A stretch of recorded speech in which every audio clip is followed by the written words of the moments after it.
Back when I was built like a stick and had the social skills of a fork, the pain of those two things combined finally outweighed the pain of what it would take for me to overcome those things. I was sitting in my college dorm room, absolutely depressed as shit, just watching an Ashton Kutcher movie while everybody else outside in the halls I could hear having a great social time, being super vibrant and full of life. And I'm sitting there depressed as hell watching Ashton Kutcher pretend to be Steve Jobs. Now, this is the moment that I needed to wake me up and actually make me realize, hey, there's this thing, there's this skill set out there that you don't have, and you need to get it. There is also, you're built like a freaking twig, man. Come on, get it together. So, between learning social skills and actually building a physique, that was the wake up call I had in college, being depressed as hell, seeing everybody around me being hot and social. And that was the fire that made me say, enough of this.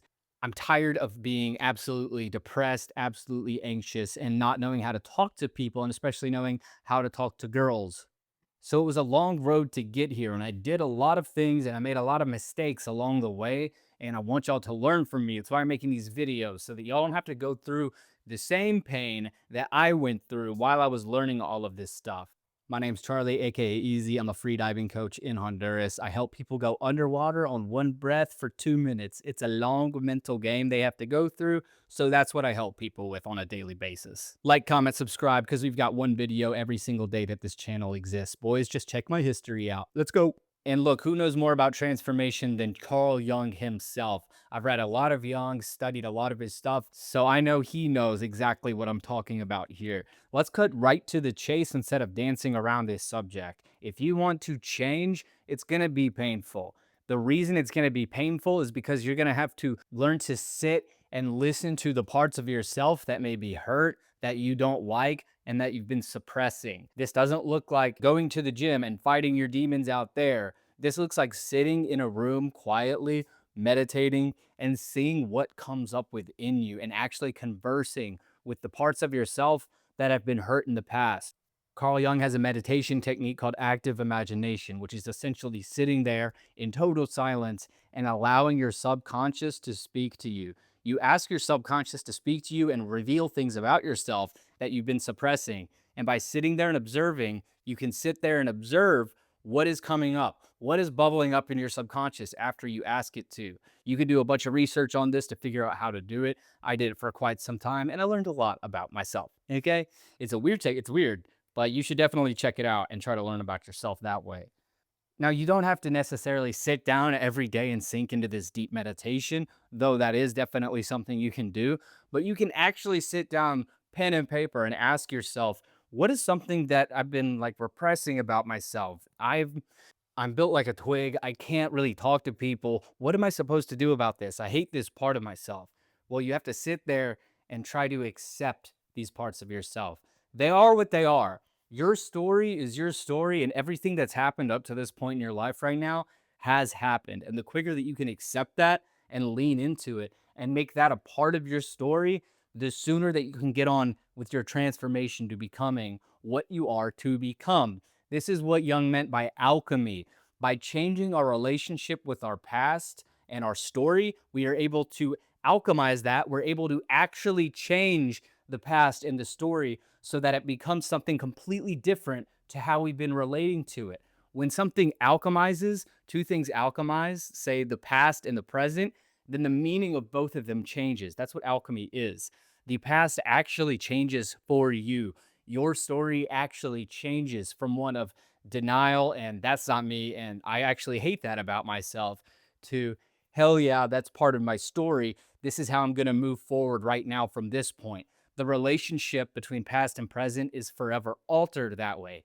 That's called alchemy, boys, and that's how you do things. Now, obviously, this is not just something you listen to one YouTube video and now you're good.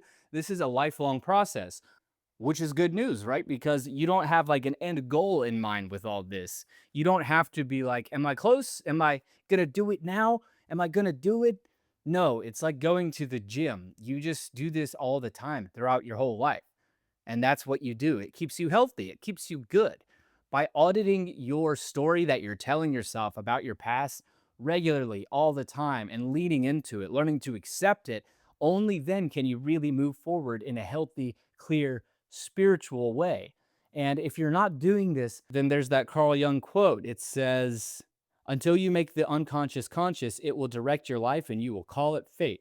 If you don't sit there and really look at the parts of yourself that you've been denying, that you've been meeting with nothing but disdain or hatred, if you don't sit down daily and just sit there with them, allow the feelings that come up when you think about these things, allow them to come up and feel them within your body.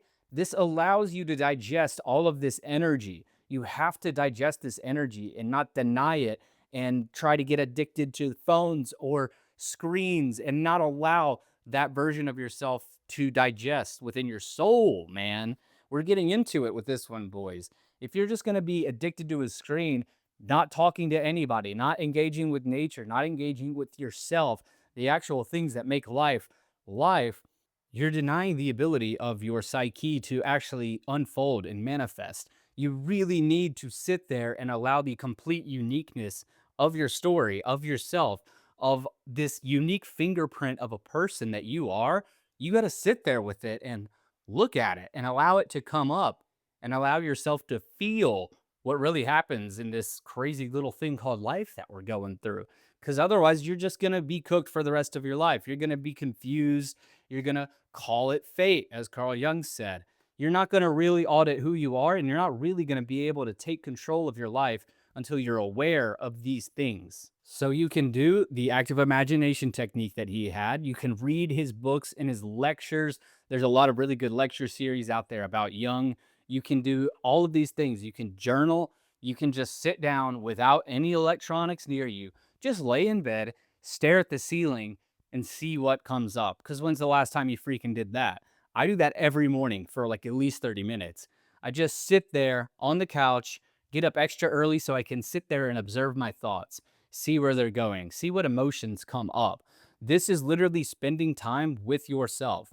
You are a very complex individual. You are a human.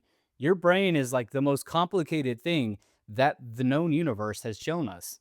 Okay, it's a wild thing, and you need to spend time with that so that you can develop an intimate relationship with it to figure out your own psyche. Now, I'll pair that sitting there just doing nothing, really looking at my thoughts and my inner world. I'll pair that with some breath work, the physiological sigh, which goes like this.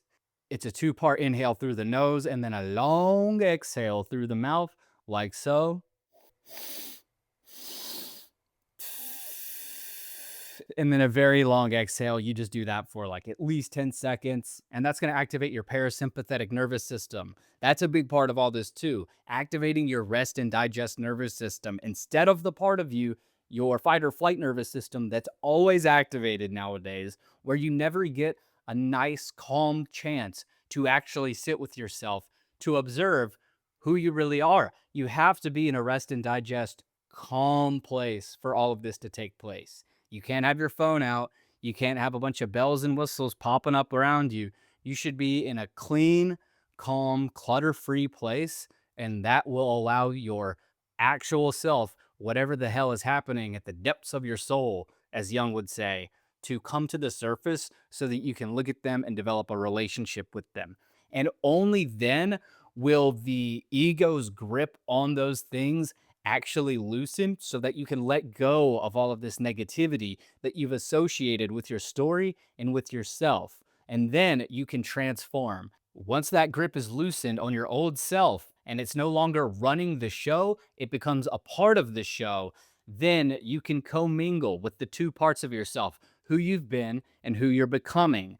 Your energy is going to be so much more light as you try to navigate the world once you go through processes like this.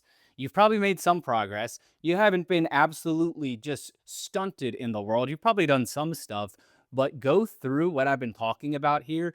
Figure out a way to learn about yourself. How can you learn about yourself? For some, it's going to be journaling. For some, it's going to be meditating. For some, it's going to be walking with no like headphones or anything like that.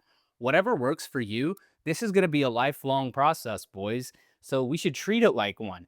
Figure out what works specifically for you that you can do regularly throughout your life and just develop this relationship with your own psyche, with your own mental energy, with your own spiritual energy, and see if that doesn't allow you to loosen up the chains a little bit, grease the groove, loosen up the gears here, and get you moving forward in life, taking some action, figuring it out. This one got a little esoteric, boys, but that's how we do things. My name is Easy, aka Charlie. Like, comment, subscribe. Let me know what you want to hear, boys. Peace.